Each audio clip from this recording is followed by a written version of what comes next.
Nous nous reconnectons tout de suite après. Donc, pensez à vous reconnecter par la suite. Alors, aujourd'hui, nous avons la joie, l'honneur de recevoir Pasteur Mario Dolce. Il est père de famille, marié. Il est responsable du ministère personnel, responsable du ministère de l'École du Sabbat au niveau de la mission de Guyane.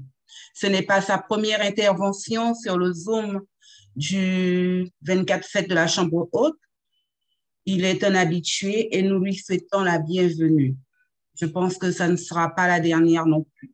Pasteur Dolce va nous parler ce matin de la fin qui est proche. Pasteur, à toi.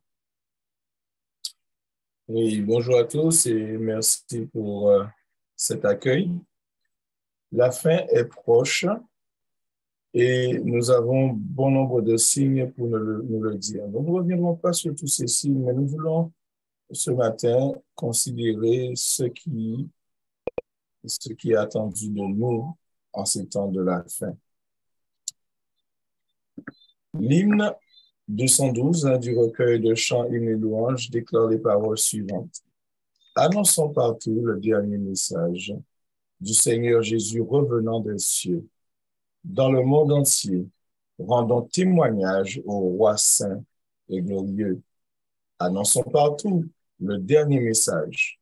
Le Seigneur Jésus vient sécher nos pleurs, briser les liens de notre esclavage, mettre un terme à nos douleurs.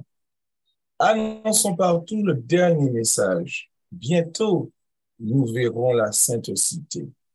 Gloire à notre Dieu, chrétiens, bon courage, car voici l'éternité. Annonçons partout la bonne nouvelle. Jésus réunit tous ses rachetés. Il vient leur donner la vie éternelle. Oh, publions cette bonté. Ces paroles sont porteuses d'espérance. Elles sont une invitation, l'invitation à annoncer. Elles invitent à répandre partout un message, le dernier message jusqu'au dernier pécheur qui vit les dernières misères de cette terre. En pleine terreur, désespérance et parfois même dans la colère face à une injustice et à la souffrance qui ne cesse de gravir des échelons et à atteindre des sommets inquiétants et insoupçonnés. L'annonce doit se faire car elle est porteuse d'un message de réjouissance, de réconfort, un message de paix, d'amour et de bonheur ainsi que de salut. L'annonce doit se faire parce qu'elle augure de grands changements. Le passage d'un monde de décadence vers un monde d'infinie croissance. Le passage d'un monde cabré vers un monde équilibré. D'un monde de douleur vers un monde de douceur.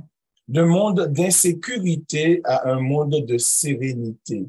L'annonce doit se faire parce qu'elle proclame la fin d'un monde instable et le commencement d'un monde durable. La question toutefois demeure, que faire face à une telle annonce?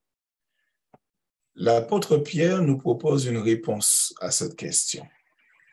Nous lisons dans 1 Pierre 4, les versets 7 à 10, les paroles suivantes.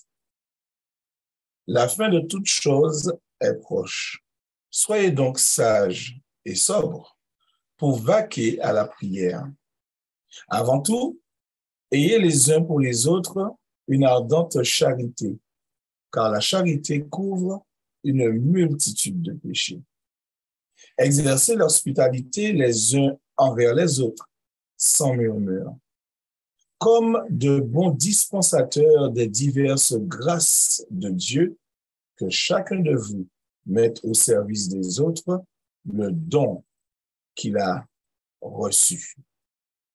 Ici, l'apôtre exhorte les adventistes, ceux qui attendent le retour du Christ, ceux qui préparent le retour du Christ.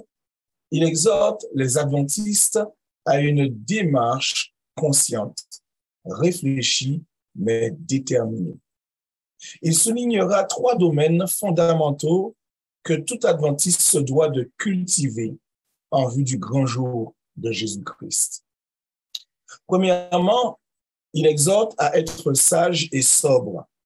C'est ce qu'on appelle la démarche interne. Là, le croyant doit s'examiner de manière interne, examiner son caractère et développer, chercher à posséder la sobriété ainsi que la sagesse. Sagesse et sobriété, semblerait-il pour l'apôtre Pierre, vont de pair. Qu'est-ce que la sobriété? Être sobre, c'est être modéré, c'est être réservé ou encore circonspect. Il s'agit d'être mesuré ou encore maîtrisé ou se maîtriser. On pourrait dire que la sagesse est l'ivresse de celui qui est sobre. Plus je suis sobre et plus je peux faire preuve de sagesse. Cette ivresse, cependant, conduit le chrétien à la respiration de son âme, c'est-à-dire l'ivresse de la prière. Le chrétien ne peut se lasser de la prière parce que c'est la respiration de son âme. Être sage en ces jours dits de la fin, c'est avoir suffisamment de conscience pour rechercher Dieu. C'est savoir fermer les yeux sur le visible pour pénétrer l'invisible. Et donc, selon l'apôtre Pierre, la première démarche interne de celui qui attend le retour du Christ et qui le hâte, cette démarche est une démarche à être sobre et à être sage pour vaquer à la prière. Plus loin, toujours dans ce même passage, nous découvrons que l'apôtre Pierre invite les chrétiens dans ces temps de la fin à aimer. Pas n'importe quel type d'amour, dans ces temps où l'amour se veut rare, où l'amour se veut refroidissant. Non, il dit aimer ardemment. C'est ici une démarche, nous dirons, externe. Nous ne sommes pas encore dans l'action, mais c'est une démarche que les uns et les autres doivent pouvoir apprécier chez le chrétien. De l'amour. Il déclare que cet amour a pour effet de couvrir une multitude de péchés. Bien sûr, nous ne voulons pas nous fourvoyer dans cette déclaration, nous ne voulons pas nous tromper dans ce que dit l'apôtre. Il ne s'agit pas de la dissimulation du péché, ni même du recel, ou encore pire, le silence coupable face à la transgression. Couvrir une multitude de péchés, ce n'est pas pour le chrétien appelé à une pratique de politique de l'autruche. D'ailleurs, selon l'apôtre Jacques, le péché, c'est aussi ne pas faire ce que l'on sait devoir faire. Oui, couvrir une multitude de péchés par l'amour, ce n'est pas se taire sur ce que je sais que je dois dire. Ce n'est pas dénoncer ce n'est pas se taire ou encore ne pas dénoncer ce qui devrait l'être. Ce passage n'invite pas au mutisme dont fit preuve le sacrificateur Élie face au péché de ses deux fils qui eux-mêmes officiaient dans le sanctuaire. Le terme grec qui est traduit en français couvrir, c'est le terme kalupto. Kalupto pourrait se traduire par retenir, empêcher la progression ou encore entraver. Ainsi, l'amour a la faculté d'entraver la progression du péché. N'est-il pas dit qu'une réponse douce, avec amour bien sûr, qu'une réponse douce calme la fureur, mais une parole dure excite la colère? Ou encore, l'amour ne fait point de mal au prochain, l'amour est donc l'accomplissement de la loi? Dans cette déclaration où l'apôtre Pierre nous invite à faire preuve d'un amour ardent, c'est cet amour qui couvrira le péché, en d'autres termes, qui créera une atmosphère où le péché ne pourra évoluer. Oui, à une parole dure, il ne s'agira plus de répondre par des paroles plus dures, mais avec des paroles douces, nous pouvons calmer la colère qui conduit, elle, au péché. Troisième élément que doit posséder le chrétien selon l'apôtre Pierre dans ce passage, il invite le chrétien des derniers temps à être hospitalier. Pas simplement envers ceux de sa famille, non. Être hospitalier envers tous. Et c'est là que nous sortons d'une démarche interne, passant par une attitude externe qui est l'amour, pour entrer dans une action externe vers les autres. Nos actions, il est dit, sont le reflet de notre âme. Nos œuvres témoignent de notre identité. Jésus disait, moi, j'ai un témoignage plus grand que celui de Jean, car les œuvres que le Père m'a donné d'accomplir, ces œuvres mêmes que je fais témoignent de moi que c'est le Père qui m'a envoyé. Jean 5, le verset 36. Il disait aussi, celui qui fait preuve, il disait aussi, mais si je l'ai fait, quand même vous ne me croyez point, croyez à ces œuvres, afin que vous sachiez et reconnaissiez que le Père est en moi et que je suis dans le Père. Et oui, selon Jésus, nos actions reflètent notre identité, nos actions reflètent notre caractère. Chers amis, permettez-moi de vous dire que si d'une part, le plan du salut a pour fondement l'amour de Dieu, il a pour édifice l'hospitalité de Dieu. La Bible ne déclare-t-elle pas, car Dieu a tant aimé le monde qu'il a donné, ainsi le fondement du salut, c'est bien l'amour. Dieu nous a aimés. Mais comment cet amour s'est-il manifesté? C'est dans l'édifice du don du Fils unique.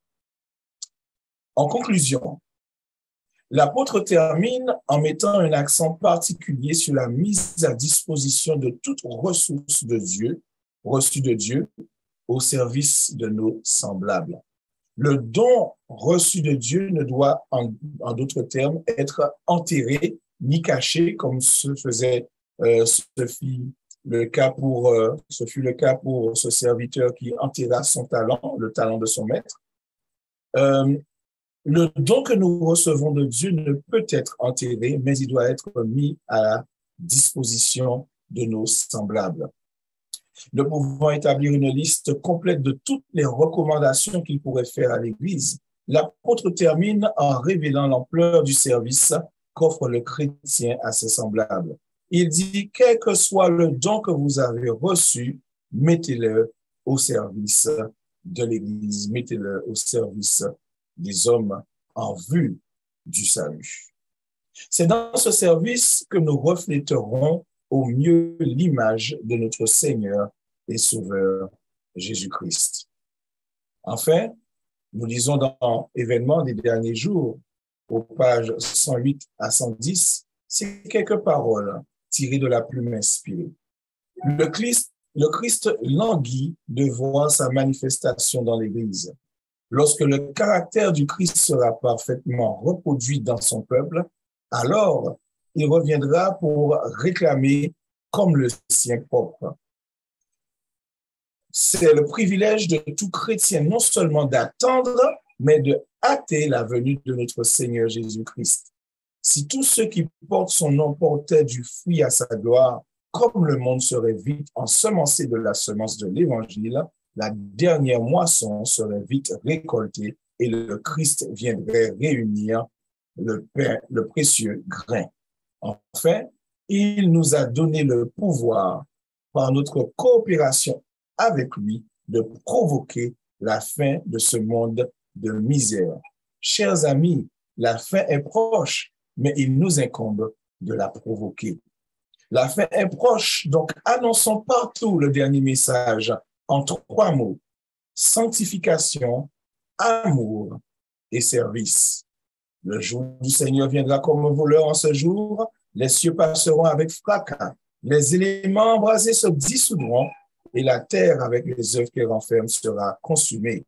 Puisque donc toutes ces choses doivent se dissoudre, quelles ne doivent être la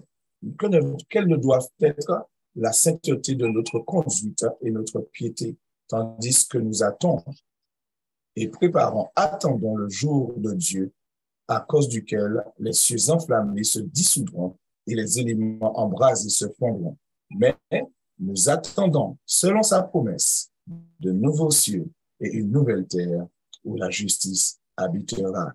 La fin de toutes choses est proche. Mes frères et sœurs, hâtons-la, provoquons-la par la puissance du Saint-Esprit. Que Dieu nous bénisse.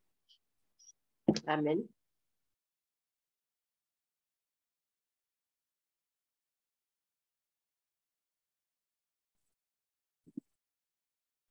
Amen. Nous remercions Pasteur Dolce pour sa méditation. Nous laissons la plateforme pour l'équipe qui prend le relais. Je vous souhaite une bonne journée en Jésus-Christ. Que Dieu vous garde, que Dieu vous bénisse. Yes, thank you. La prière. We'd like to have a last prayer with Pastor Dolce. Nous aimerions avoir la dernière prière avec le Pasteur Dolce avant que nous remettions la salle à l'équipe qui suit. Pasteur Dolce, it's your turn. Père, nous te remercions de nous avoir réveillés ce matin et merci pour ces paroles qui nous rappellent que nous avons besoin, Seigneur, d'être prêts pour ton retour prochain. Utilise-nous pour ta gloire, nous te prions en Jésus-Christ. Amen. Amen. We thank Pastor Dolce for that moment of meditation. Nous remercions le Pasteur Dolce pour ce moment de méditation. We are going to share the room to the next team. See you soon. Bye bye. Nous remettons la salle à l'équipe suivante.